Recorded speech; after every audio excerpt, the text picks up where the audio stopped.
If you bring India and China together, it will be a disaster for America அப்படின்னு சொல்கிற ஒரு கூற்று இன்றைக்கி அமெரிக்க ஊடகங்கள் எல்லாத்துலேயுமே பகிரப்பட்டு வருது. இந்தியாவும் சீனாவும் நீ ஒன்றிணைக்கிறாய் என்றால் அது அமெரிக்காவுக்கு பெரிய பிரச்சனை அப்படின்னு சொல்கிற அந்த கூற்று ஏன் அவ்வளோ ஸ்ட்ராங்காக எல்லா ஊடகங்களும் சொல்லிகிட்டு இருக்காங்க? காரணம் இருக்குது. 1944 ஒரு பெரிய மாயை, அது ஒரு மந்திரம் மாதிரி நம்மை சுற்றி டாலர் அப்படிங்கிற பெயரில் வலம் வர தொடங்கியது. 80 வருட காலமாக அதை அசைத்து கூட பார்க்க முடியலை. பட் 2025 அந்த பூதத்துக்கு சரியான செருப்படி கொடுக்கறதுக்கு ஒரு அமைப்பு தயாரானது. அந்த அமைப்பு ரொம்ப பெருசாக மாறிச்சு. அந்த அமைப்பில் 3 முக்கிய நாடுகள் உருவானாங்க. இன்றைக்கி அந்த அமைப்பில் நிறைய நாடுகள் உள்ளே வந்திருக்காங்க. அந்த நாடுகள் எல்லாரும் சேரும்போது வேர்ல்டு பாப்புலேஷனில் ஹாஃப், இந்த வேர்ல்டு உருவாக்கக்கூடிய ஜிடிபியில் ஹாஃப் அப்படின்னு சொல்லக்கூடிய அத்தனை அம்சங்களும் அத்தனை பணமும் மக்கள் பலமும் இருக்கக்கூடிய ஒரு அமைப்பு BRICS. The BRICS summit in Rio de Janeiro ended with leaders of emerging economies that make up half the world's population. இந்த பிரிக்ஸை இல்லாமல் செய்வதற்கு அமெரிக்கா ட்ரை பண்ணுறாங்க. That's equal to tariff and sanction. அது எப்படி? அமெரிக்காவுக்கு இது ஒரு சிம்ம சொப்பனமாக மாறுமா, இல்லை அமெரிக்கா இதில் வெற்றி பெறுவார்களா? த ரைஸ் ஆஃப் பிரிக்ஸ். அன்பு தமிழஞ்சங்களுக்கு தமிழ் பொக்கிஷத்தின் வணக்கங்கள்.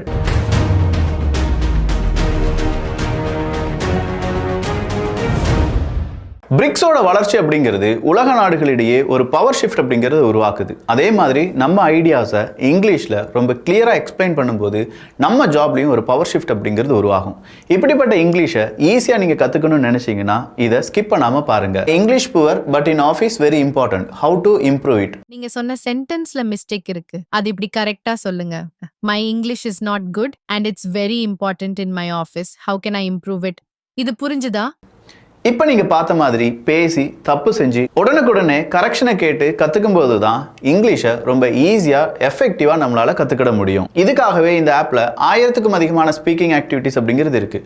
ஆஃபீஸ் கான்வர்சேஷனாக இருக்கட்டும், ஜாப் இன்டர்வியூஸாக இருக்கட்டும், உங்களுக்கு என்ன தேவையோ அதை ஆக்டிவிட்டீஸில் செலக்ட் பண்ணி தினசரி ஒரு 15 நிமிஷம் பேசி ப்ராக்டிஸ் பண்ணும்போது உங்கள் இங்கிலீஷ் ஸ்பீக்கிங் கான்ஃபிடென்ஸை ரொம்ப ஈஸியாகவே நம்மளால் இம்ப்ரூவ் பண்ண முடியும். இனி எனக்கு இங்கிலீஷ் சொல்லிக் கொடுக்கறதுக்கு ஆள் இல்லை, எனக்கு சரியான நேரம் இல்லை அப்படின்னு சொல்லி உங்களால் சொல்லவே முடியும். இதுதான் சூப்பர்னோவா ஏஐ, உங்க பாக்கெட்லயே இருக்கக்கூடிய சூப்பரான இங்கிலீஷை சொல்லிக் கொடுக்கக்கூடிய ஒரு லேர்னிங் பார்ட்னர். இப்பவே டிஸ்கிரிப்ஷன்ல இருக்கக்கூடிய லிங்கை யூஸ் பண்ணி 75% டிஸ்கவுண்டுடன் சூப்பர்னோவால ஜாயின் பண்ணுங்க. ஸ்மார்ட்டா இங்கிலீஷை கத்துக்கோங்க. 1944 இரண்டாவது உலக போர் இதெல்லாமே முடிஞ்சு ஓரளவு எல்லாருமே செட்டில் ஆகி நிற்கும் போது தான் ஏகப்பட்ட பிரச்சனைகளில் டாலர் அப்படிங்கிறத அறிமுகம் பண்ணுறாங்க. இந்த டாலர் அறிமுகம் பண்ணுறதுனால அமெரிக்காவுக்கு என்ன நடக்குது? உலக அளவில் அறிமுகம் பண்ணுறாங்க. அமெரிக்காவுக்கு என்ன நடக்குதுன்னா, அமெரிக்கா யாருக்கு வேணாலும் கடன் கொடுக்கலாம். அமெரிக்காவுக்கு காசு தேவைப்படும் போது அமெரிக்கா யார்கிட்ட போய் கையேந்த வேண்டாம், அவங்க டாலர் அச்சடிச்சா மட்டும் போதும். ஸோ இந்த டாலர் அச்சடிச்சு எல்லா நாடுகளுக்கும் விநியோகம் பண்ணுறாங்க.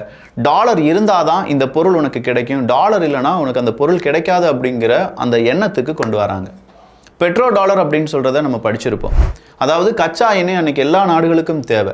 அவங்களுடைய இராணுவ கட்டமைப்புக்கு, அவங்களுடைய தொழில் புரட்சிக்கு, அவங்களுடைய வெண்மை புரட்சிக்கு, இப்படின்னு சொல்கிற பல புரட்சிகள் ஒவ்வொரு நாடும் ஏற்பாடு செய்தாலும் அந்த நாடுகளுக்கு கச்சா எண்ணெய் அப்படிங்கிறது ரொம்பவே தேவைப்பட்டுச்சு. காரு, பைக்கு இது எல்லாத்தையுமே உருவாக்கிட்டு இருக்காங்க. ஃப்ளைட்டெல்லாம் கண்டுபிடிச்சிட்டாங்க. கச்சா எண்ணெய், ஆயில் இல்லாமல் எதுவுமே நடக்காது. அடுத்ததாக எலக்ட்ரிசிட்டி, கச்சா எண்ணெய் இல்லாமல் எதுவுமே நடக்காது அப்படின்னு சொல்கிற அளவுக்கு எல்லாம் வந்த பிறகு தான் கச்சா எண்ணெயை நீ டாலரை கொடுத்து தான் வாங்கணும் அப்படின்னு சொல்கிற ஒரு முனைப்புடன் இதை செயல்படுத்த ஆரம்பித்தாங்க.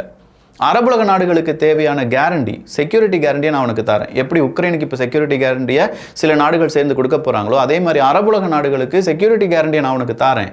அதுக்கு பதிலாக நீ என்ன செய், ட்ரேடு நடத்துறதெல்லாம் நீ இந்த டாலர் வச்சு தான் செய்யணும் அப்படின்னு சொல்கிற எழுதப்படாத விதி அப்படிங்கிறது அமல்படுத்தப்படுது. 1944 தொடங்கின இந்த விதியை 2025 வரையும் யாராலையுமே அசைச்சு பார்க்க கூட முடியலை. இதை அசைச்சு பார்க்கறதுக்கு வந்த ஒரு அமைப்பு தான் பிரிக்ஸ் அப்படிங்கிற ஒரு அமைப்பு. இந்த பிரிக்ஸ் அப்படிங்கிறதுல பிரேசில், ரஷ்யா, இந்தியா, சீனா மற்றும் சவுத் ஆப்பிரிக்கா இவங்க எல்லாருமே இருக்காங்க. இதில் 3 முக்கியமான நாடுகள் இருக்காங்க. ஒன்று இந்தியா, இன்னொன்று சீனா, அடுத்ததாக ரஷ்யா. இந்த 3 முக்கியமான நாடுகளுக்கு பிறகு 2 நாடுகள் இருக்காங்க. அதில் ரொம்ப முக்கியமான நாடு பிரேசில். இந்த பிரேசில், இந்தியா, சீனா, ரஷ்யா இதுதான் அமெரிக்காவினுடைய பார்வை. இடையில இருக்கக்கூடிய சவுத் ஆப்பிரிக்காவில் ஏகப்பட்ட பிரச்சனைகள் இருக்குது, அதை கடைசியாகவே பார்த்துக்கலாம் அப்படின்னு சொல்லி அமெரிக்கா விட்டு வச்சுருக்காங்க. ஏன்னா அமெரிக்காவை பொறுத்த வரைக்கும் ஆப்பிரிக்க நாடு ஒரு நாடே கிடையாது, அது ஒரு அடிமை பூமி. அங்கே இருக்கக்கூடிய நாடுகள், ஆப்பிரிக்க கண்டத்தில் இருக்கக்கூடிய நாடுகளில் இருக்கக்கூடிய மனிதர்களே கிடையாது. இந்த வெள்ளை நிற தோளில் இருக்கக்கூடிய மனிதர்களுக்கான அடிமைகள் அப்படிங்கிற அந்த தாட்லேயே தான் இன்றைக்கும் பல வெள்ளை நாடுகள் இருக்காங்க. பல மேற்குலக நாடுகள் இதே தாட் ப்ராசஸில் தான் இயங்கி கொண்டிருக்கிறார்கள். அவங்களுடைய குழந்தைகளுக்கும் இதை தான் சொல்லிக் கொடுத்து வளர்த்துட்டு இருக்காங்க. அவங்க நாட்டில் இருக்கக்கூடிய கருப்பினத்தவர்களையே இன வேற்றுமை, நீ கருப்பாக இருக்க அப்படின்னு சொல்கிற அந்த கூக்குரல் இப்போது தான் கொஞ்சம் கொஞ்சமாக மங்க ஆரம்பிச்சிருக்கு. அதுலேயும் Black Lives Matter அப்படிங்கிறதுலாம் பெருசாக மாறிச்சு. இதே ட்ரம்ப் அவர்களுடைய காலகட்டத்தில் என்பதும் நம்ம குறிப்பிட வேண்டியது தான். ஸோ முக்கியமான 3 நாடுகள் அப்படின்னு சொன்ன அந்த பிரேசிலாக இருக்கட்டும், இந்தியாவாக இருக்கட்டும், சீனாவாக இருக்கட்டும், ரஷ்யாவாக இருக்கட்டும், ரஷ்யா கூட நேரடியாக அமெரிக்காவால் சண்டைக்கு போக முடியாது. மறைமுகமாக சண்டை போட்டு பார்த்துட்டாங்க. ஏகப்பட்ட நாடுகளை ஒன்றிணைத்து உக்ரைன் கான்டாக்ட் குரூப் அப்படின்னு சொல்லி 50 நாடுகளை ஒன்றிணைத்து ரஷ்யாவுக்கு எதிராக போரிட்டு பார்த்துட்டாங்க. ரஷ்யா ஒன்றுமே செய்ய முடியல.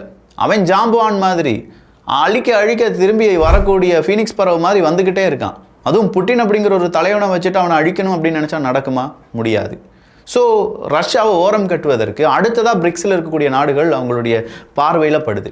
சீனா 2வது வேர்ல்டு எக்கனாமியில் 2வது நாடு அப்படின்னு சொன்னாலும் அந்த நாடை அவங்களால ஈஸியாக அடிச்சிட முடியுமா அப்படின்னு கேட்டால் அவனுக்கு தேவையான ரேர் எர்த் எலமெண்ட்ஸ்லேருந்து எல்லாமே தேவை. இதை தான் பல பதிவுகளை பார்த்துட்டு இருக்கோம். சீனாவையும் தொட முடியாது. மீதம் இருக்கும் 2 நாடுகள் இந்தியா, பிரேசில்.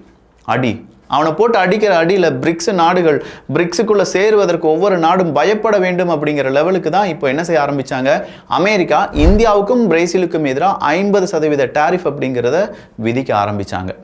நேற்றைய காணொளி பார்க்கவில்லை என்றால் பிரேசில் ஏன் முக்கியம், பிரேசிலுக்கும் இந்தியாவுக்கும் ஒரே மாதிரியான டாரிஃப் தான் விதிக்கிறார்களா, இந்தியாவுக்கு கொடுத்துருக்கக்கூடிய இந்த டாரிஃபை சாங்ஷன்ஸ் அப்படின்னு சொல்லிட்டு இருக்காங்களே அதனுடைய காரணம் என்ன அப்படிங்கிறதெல்லாம் நம்ம போன பதிவில் எக்ஸ்பிளைன் பண்ணியிருந்தோம். கண்டினியூஸாக ஒரு 4 to 5 வீடியோஸ் இதை தான் நம்ம பேஸ் பண்ணி பேசிகிட்டு இருக்கோம். ஸோ பார்க்காத டிபி ட்ரூப்ஸ் தயவு செஞ்சு பார்த்துருங்க. இது ஏதோ வேர்ல்டு பொலிட்டிக்ஸ் கப்ஸாக அடிச்சு விட்டுட்ருக்கேன் அப்படிங்கிறதுலாம் கிடையாது. அந்த தொழிலாம் நமக்கு இல்லை. சொல்லக்கூடிய அந்த செய்திகள் ரொம்பவே முக்கியமான செய்திகள். நாளைக்கு நம்ம தலைமுறையும் உலக வரலாற்றையும் மாற்றக்கூடிய செய்திகளாகத்தான் நம்ம இங்கே பார்த்துட்டு இருக்கோம். இன்டெப்த் நாலேஜ் இதில் உங்களுக்கு கிடைச்சிக்கிட்டு இருக்கோம். அப்படிப்பட்ட பிரேசிலையும் இந்தியாவையும் ஒரே நேரத்தில் அடிக்கிறான்னா அதுக்கு காரணம் அவன் பிரிக்ஸை வளர விடக்கூடாது அப்படிங்கிறது தான். ஸோ இந்த பிரிக்ஸுக்குள்ள இது இப்போ பிரிக்ஸ் ப்ளஸ்ஸாக மாறிடுச்சுல. இந்தோனேஷியா வந்துட்டாங்க, எகிப்து வந்துட்டாங்க, சவுதி அரேபியா வந்துட்டாங்க, இன்னும் நிறைய நாடுகள் லைனில் நின்றுட்டு இருக்காங்க. என்னையும் சேர்த்துக்கோப்பா, நானும் வரேன்ப்பா. துருக்கியிலிருந்து ஏகப்பட்ட நாடுகள் லைனில் நின்றுட்டு இருக்காங்க. அப்போ இது எல்லாமே ஒன்றிணைந்து விட்டார்கள் என்றால் என்ன நடக்கும் அப்படிங்கிறத இப்போ அமெரிக்கா யோசிக்க ஆரம்பித்தாங்க. ஒவ்வொரு நாட்டினுடைய வீக் பாயிண்ட் எடுக்கிறான். சீனாவினுடைய வீக் பாயிண்ட் என்ன? பாப்புலேஷன். ஆனால் இப்போதைக்கு சீனாவை தொடக்கூடாது. இந்தியாவினுடைய வீக் பாயிண்ட் என்ன? அக்ரிகல்ச்சர். அவன் அக்ரிகல்ச்சரை வச்சு தான் பெருசாக நிற்கிறான். அவனுடைய சர்வீஸ் செக்டார் தான் அவனுக்கு முதுகெலும்பாக இருக்குது. 2ஐயும் உடைச்சிட்டீங்கன்னா இந்தியா உடைச்சிடலாம். 2ஐயும் உடைச்சிட்டிங்கன்னா இந்தியா நம்முடைய பார்வைக்கு வந்துடும். டாலரை டீடாலரைசேஷன் பண்ணுற அந்த தைரியம்லாம் இந்தியாவுக்கு வராது. இந்தியா அப்படி செய்யலை அப்படிங்கிற பட்சத்தில் அடுத்த நாடுகள் அது உள்ளேயே வரமாட்டாங்க, பிரிக்ஸுக்குள்ளேயே வரமாட்டாங்க, வந்தாலும் டாலர் எதிர்க்க மாட்டாங்க அப்படிங்கிற அந்த குரல் அமெரிக்காவின் மனதில், அந்த அமெரிக்காவினுடைய காதுகளில் கேட்டுக்கிட்டே இருக்கு போல. ஸோ டொனால்டு ட்ரம்ப் அவர்கள் நம்மளாம் நினச்சிட்டு இருக்கோம் டாரிஃப் விதிக்கிறாங்க, சாங்ஷன் போடுறாங்க அப்படின்னு சொல்லி. இன்டைரக்டாக அவங்க என்ன தெரியுமா சொல்கிறாங்க? Stop what you are doing with your anti dollar moves or pay the price. Dedollarisation பண்ணுறதுக்காக நீ செய்யக்கூடிய உன்னுடைய செயல்திறனை எல்லாத்தையுமே இப்போயே நிப்பாட்டு. அப்படி இல்லைனா அதற்கான கூலியை கொடு.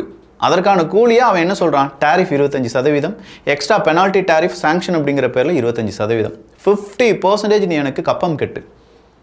27ஆம் தேதியிலிருந்து, ஆகஸ்ட் 27ஆம் தேதியிலிருந்து இது அமல்படுத்த போகிறது என்றால் கிட்டத்தட்ட ஒரு 4 லட்சம் கோடி ரூபாய்க்கான ட்ரேட் அப்படிங்கிறது பாதிக்கும். 48-50 பில்லியன் அமெரிக்க டாலர். இப்போ 4 லட்சம் கோடி ரூபாய் இந்தியா இழக்க வேண்டியதாக இருக்கும் அப்படின்னு சொல்லி நேற்றைய பாராளுமன்ற விவாதத்தில் நம்ம எழுத்துப்பூர்வமாக சமர்ப்பிக்கிறோம். எதிர்க்கட்சிகள் கேள்வி கேட்குறாங்க.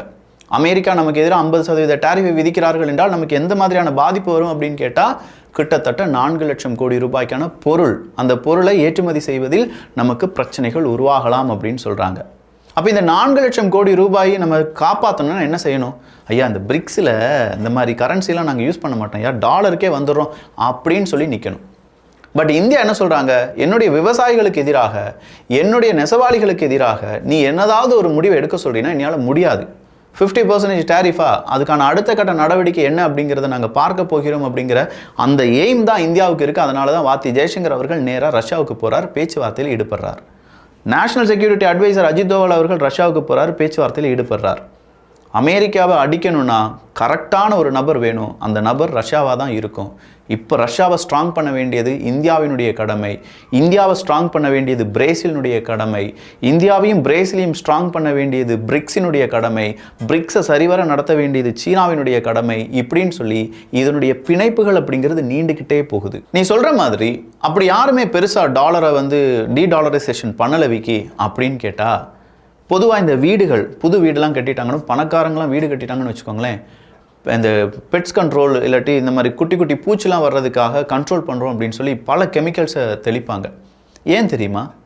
ஒரு எறும்பு ஒரு கதவு அந்த ஜன்னலுக்குள்ளெல்லாம் புகுந்துருச்சு, எறும்பு கூட்டம் புகுந்துருச்சுன்னா கதவு மாதிரியே இருக்கும். ஒரு 5 வருஷத்துக்கு பிறகு டப்புனி தட்டினா உடஞ்சி கீழே விழுந்துடும். கதவாகவே நிப்பாட்டிட்டு அந்த நிலை அப்படிங்கிறத அந்த கதவாகவே நிப்பாட்டிட்டு உள்ளே இருக்கக்கூடிய மரத்தெல்லாம் என்ன செஞ்சிடும்னா எறும்பு அரிச்சிடும். எரோஷன் அப்படின்னு சொல்லுவாங்க. ஸோ ஒரு இடத்துல நடக்கக்கூடிய முறிவை விட இந்த எரோஷன் அப்படிங்கிறது, இந்த அரிப்பு அப்படிங்கிறது ரொம்ப பெரிய இம்பேக்டை ஏற்படுத்தும். முறிந்தல் அப்படிங்கிறது பாதியாக உடஞ்சிருச்சுன்னு வச்சுக்கோங்களேன், நம்ம கண்ணுக்கு ஈஸியாக தெரியும். ஆனால் இந்த எரோஷன் அப்படிங்கிறத நம்மளால் கண்டுபிடிக்க முடியுமானா முடியாது. ஆனால் இதை விட பெரிய இம்பேக்டை இந்த எரோஷன் அப்படிங்கிறது ஏற்படுத்தும்.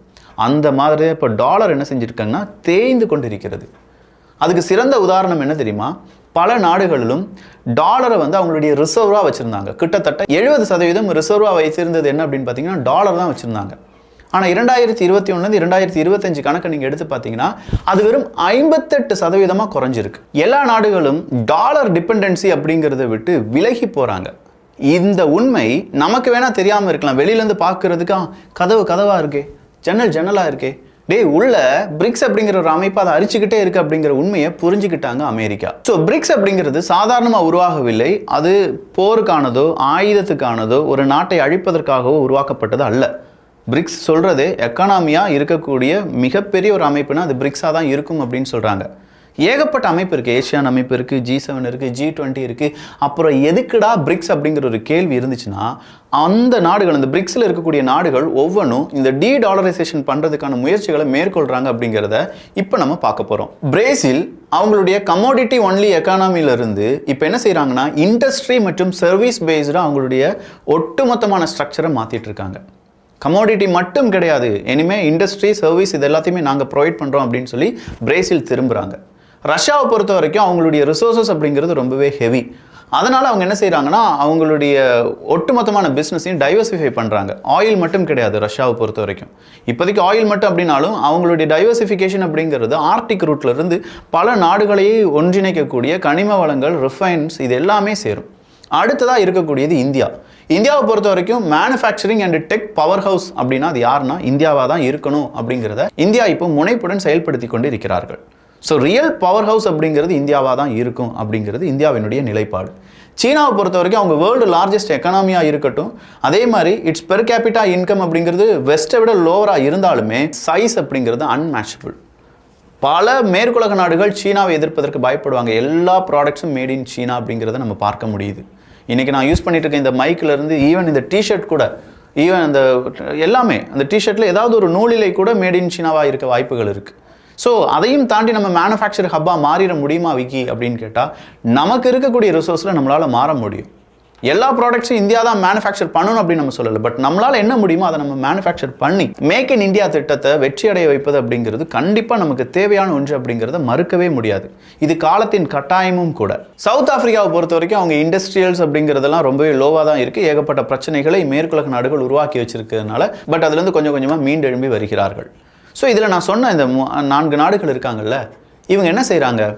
கடைசியாக வாத்தி ஜெய்சங்கர் அவர்கள் ரஷ்யாவுக்கு போய் ஒரு மீட்டிங்கில் ஈடுபட்ட உடனே புட்டின் அவர்கள் வரப்போகிறார் அப்படிங்கிற ஒரு செய்தி வந்தது. அதில் பேமெண்ட் சிஸ்டம் நம்ம 2 பேருக்கும் என்ன செஞ்சிடலாம், ரூபில் அப்படின்னு சொல்கிற கான்செப்டில் நம்ம பேமெண்ட்டை மாற்றணும். சீனா என்ன செய்கிறாங்கன்னா அவங்க செய்யக்கூடிய ட்ரேடை யுவானுக்கு மாற்றுறாங்க. இப்போ எங்கே டாலர் காணாமல் போகுதுன்னா இந்த ட்ரேடுக்குள்ளே தான். அப்போ பிரிக்ஸில் இருக்கக்கூடிய நாடுகள் என்ன செய்கிறாங்க, அவங்களுக்குள்ள ட்ரேடு நடத்துறது எல்லாத்தையுமே அவங்க நாட்டு கரன்சியில் யூஸ் பண்ண ஆரம்பிக்கிறாங்க. இது வரையிலும் பிரச்சனை கிடையாது. ஆனால் பிரிக்ஸ் ப்ளஸ்ஸாக மாறும்போது சவுதி அரேபியா உள்ளே வராங்க. சவுதி அரேபியா உள்ளே வந்துட்டாங்கன்னா சவுதி அரேபியா ஆயிலை பிரிக்ஸ் நாடுகளுக்கு அனுப்பும்போது ரூபா தரேன் ஆயிலை தா, யுவான் தரேன் ஆயிலை தா. இப்போ சீனா சவுதி அரேபியாட்டெல்லாம் ஆயில் வாங்குறாங்கன்னா யுவான் வச்சு தான் வாங்குறாங்க. அப்போ எல்லா கரன்சியும் உள்ளே வந்து விளையாடுறது அப்படிங்கிறது ஒரு பெரிய சிக்கலை அமெரிக்காவுக்கு மறுபடியும் ஏற்படுத்துவதற்கான வாய்ப்புகள் அதிகமாகுது. இது மட்டும் தானா? இந்தியாவினுடைய ப்ராடக்ட் எங்களுக்கு வேணாம் அப்படின்னு சொல்லி அமெரிக்கா சொல்கிறாங்கன்னா நம்ம ப்ராடக்ட் அதிகமாக அமெரிக்கர்கள் பயன்படுத்துகிறாங்க அப்படிங்கிறதான அர்த்தம். அதே மாதிரி தான் இப்போது டெஸ்லாவை விட்டுருங்க, இல்லாட்டி ஃபோர்டு விட்டுருங்க, அங்கே கூடுதலாக மேற்குலக நாடுகளை பொறுத்த வரைக்கும் BYD அந்த கார்கள் தான் அதிகமாக இருக்குது. இந்த கார்கள் அதிகமாக இருக்குது அப்படின்னா அதனுடைய அர்த்தம் என்ன? சீனாவினுடைய இன்ஃப்ளூயன்ஸ் அதிகமாகிட்டு இருக்கு அப்படிங்கிறது தான். சரி, இதெல்லாம் நார்மலாக தானே போயிட்டு இருந்துச்சு விக்கி. எது இதை ட்ரிகர் பண்ணிச்சு அப்படின்னு கேட்டால், இதெல்லாம் பார்த்துட்டு இருந்த அமெரிக்கா கொஞ்சம் கொஞ்சமாக நம்ம என்ன ஆகிட்டு இருக்கோம், அரிக்கப்பட்டு கொண்டு இருக்கிறோம், இரோஸ் ஆகிட்டு இருக்கோம் அப்படின்னு சொன்ன அமெரிக்கா திடீர்னு எல்லார் மேலேயும் சாங்ஷன் போடுறாங்க, டேரிஃபை போடுறாங்க. இப்போ உலக நாடுகள் கொஞ்சம் கொஞ்சமாக விழிப்படைந்து நான் பதிலுக்கு பதில் டேரிஃப் போடுவேன் அப்படின்னு சொல்லி சீனா சொல்கிறாங்க. 50% டேரிஃபுக்கு நான் பயப்பட்டவன் கிடையாது, அப்படியே டிஸ்கஸ் பண்ணுறதா இருந்தாலும் நான் இந்தியா கூடயும் சீனா கூடயும் தான் டிஸ்கஸ் பண்ணுவேன், அமெரிக்கா கூட டிஸ்கஸ் பண்ண மாட்டேன் அப்படின்னு சொல்லி சொல்கிறாங்க. 50% டேரிஃப் உலக நாடுகளில் எங்களுடைய நாட்டுக்கு விவசாயத்துக்கு நாங்கள் முன்னுரிமை கொடுப்போம், எங்கள் நாட்டு மக்களுக்கு தேவையானதான் நாங்கள் செய்வோம், அதனால் இன்னொரு நாடு சொல்கிற மாதிரி எதுக்கும் பயந்து போக மாட்டோம் அப்படின்னு சொல்லி இந்தியாவும் சொல்ல ஆரம்பிச்சிட்டாங்க.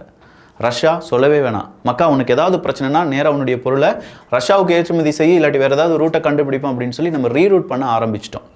எந்தெந்த நாடுகள் கூட ஃப்ரீ ட்ரேட் அக்ரிமெண்ட் போடக்கூடாதுன்னு நம்ம நினச்சிட்டு இருந்தோமோ அந்த நாடுகள் கூட ஃப்ரீ ட்ரேட் அக்ரிமெண்ட் போடுறோம். நமக்கு தேவையான அந்த conditions, terms and conditions okay செய்யப்பட்ட பிறகு UK கூடலாம் நம்ம ஃப்ரீ ட்ரேட் அக்ரிமெண்ட் பண்ணிட்டோம். கிட்டத்தட்ட 3 வருட போராட்டம் இந்த ஃப்ரீ ட்ரேட் அக்ரிமெண்ட். அதுக்கு முன்னாடி ஒரு 10 வருஷம் UK கேட்டுக்கிட்டே இருக்காங்க ஃப்ரீ ட்ரேட் அக்ரிமெண்ட் போட்டுக்கலான்னு. பட் இப்போ பண்ணதுக்கான காரணம், அமெரிக்காவை கவுண்டர் பண்ணணும்னா நம்ம சில நாடுகள் கூட ஃப்ரீ ட்ரேட் அக்ரிமெண்ட் செஞ்சு தான் ஆகணும். தெரிஞ்சோ தெரியாமலோ நம்ம உலகமயமாக்குதல் அப்படிங்கிறதுக்குள்ளே போயிட்டோம். அப்படி போன பிறகு நம்ம ஃப்ரீ ட்ரேட் அக்ரிமெண்ட்டை செய்யாமல் விட்டுட்டோம்னா நம்ம ப்ராடக்ட்டுக்கு அந்த ஒரு மதிப்பை அமெரிக்கா மட்டும் நிர்ணயம் செய்யக்கூடாது, பிற நாடுகள்கிட்டையும் நம்ம ப்ராடக்ட் இருக்குது அப்படிங்கிறத காண்பிக்க வேண்டும்.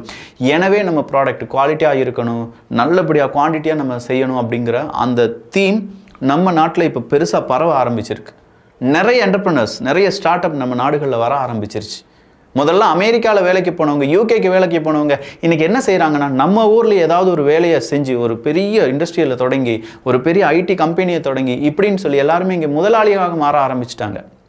ஒரு காலகட்டம் இருந்துச்சு, அமெரிக்கா இந்தியாவை கண்ட்ரோல் பண்ண காலகட்டத்தில் இந்தியா ஒரு ஏழை நாடாக இருந்துச்சு. இன்னைக்கு உலக நாடுகளை இந்தியா கட்டுப்படுத்தக்கூடிய அளவுக்கு இந்தியா இப்போ பணக்கார நாடாக மாறிவிட்டது. கொஞ்சம் யோசிச்சு பாருங்களேன், ஏழை இந்தியா நம்ம அப்பா தாத்தா காலத்து இந்தியா, பணக்கார இந்தியா நம்ம இந்தியா, நம்ம இப்போ வாழ்ந்து கொண்டு இருக்கக்கூடிய இந்த இந்தியா. வித்தியாசம் என்னென்னா, நம்ம வீட்டில் எங்கேயாவது ஒரு தெருவில் ஒரு கார் இருந்திருக்கும், ஏழை இந்தியா. வீட்டுக்கு ஒரு கார் இருக்குது, பணக்கார இந்தியா. தெருவில் யாருக்காவது சைக்கிள் மட்டும்தான் இருக்கும், வீட்டுக்கு 3-4 பைக் இருக்குது, பணக்கார இந்தியா. வீடு அப்படிங்கிறது கூரையாக மட்டுமே இருந்துச்சு, ஏழை இந்தியா. 2 மாடி 1 மாடி நல்லபடியாக வார்ப்பு செய்யப்பட்ட வீடு, பணக்கார இந்தியா. இப்படி டிஃப்ரென்ஸ் எல்லாமே மாறிக்கிட்டே இருக்கும். ஸோ இங்கே இருக்கக்கூடிய இன்ஃப்ராஸ்ட்ரக்சரை நம்ம டெவலப் பண்ணி எடுத்துட்டோம்னா நம்ம நாடு உலகத்தரம் வாய்ந்த நாடாக மாறிவிடும். அப்போ இது எல்லாத்துக்குமே தேவை, நம்ம இன்னொரு நாட்டு கரன்சியை மட்டுமே நம்பிட்டு இருக்கக்கூடாது அப்படிங்கிற அந்த தோன்றல் தான், அந்த தாட் நமக்கு உருவாகிருச்சு. இதை அழிப்பதற்கு தான் அமெரிக்கா அந்த மாதிரி இந்த மாதிரி சாங்ஷன் டேரிஃப் அப்படிங்கிற பல பெயர்களில் நம்மளை மிரட்ட பார்க்குறாங்க. இந்த மிரட்டலிருந்து இந்தியா தப்பிக்கிறதா, பிரிக்ஸ் நாடுகள் தப்பிக்கிறதா அப்படின்னு கேட்டால் தப்பித்து தான் ஆக வேண்டும் அப்படிங்கிறது பிரிக்ஸ் நாடுகளுக்கு தெரிஞ்சிருச்சு. தே ஆர் ஓக், அவங்க எந்திரிச்சிட்டாங்க, அவ்வளோதான். அவங்க எந்திரிச்சதுனால இனி அமெரிக்கா போடக்கூடிய திட்டங்களை மறுபடியும் ஓகே அமெரிக்காவுக்கு சாதகமாக போகிற மாதிரி மறுபடியும் டாலரை அரிக்க தான் ஆரம்பிப்பாங்க. இன்றைக்கி 58% தான் நம்ம ரிசர்வ் கரன்சியாக டாலரை வச்சுருக்கோம். நாளைக்கு அது 40% குறைஞ்சிச்சின்னு வச்சுக்கோங்களேன். ஏகப்பட்ட நாடுகள் டாலரை வாங்கி வச்சுருக்காங்க, அதெல்லாம் விற்க ஆரம்பிச்சிட்டாங்க அப்படின்னா அமெரிக்கா படுத்துரும். ஜப்பான், ஜெர்மனி போன்ற நாடுகள் அதற்கு சிறந்த உதாரணம். ஜப்பான் நினச்சிச்சுன்னா அமெரிக்காவை ஒரே நாளில் அப்படியே மண்டி போட வைக்க முடியும்.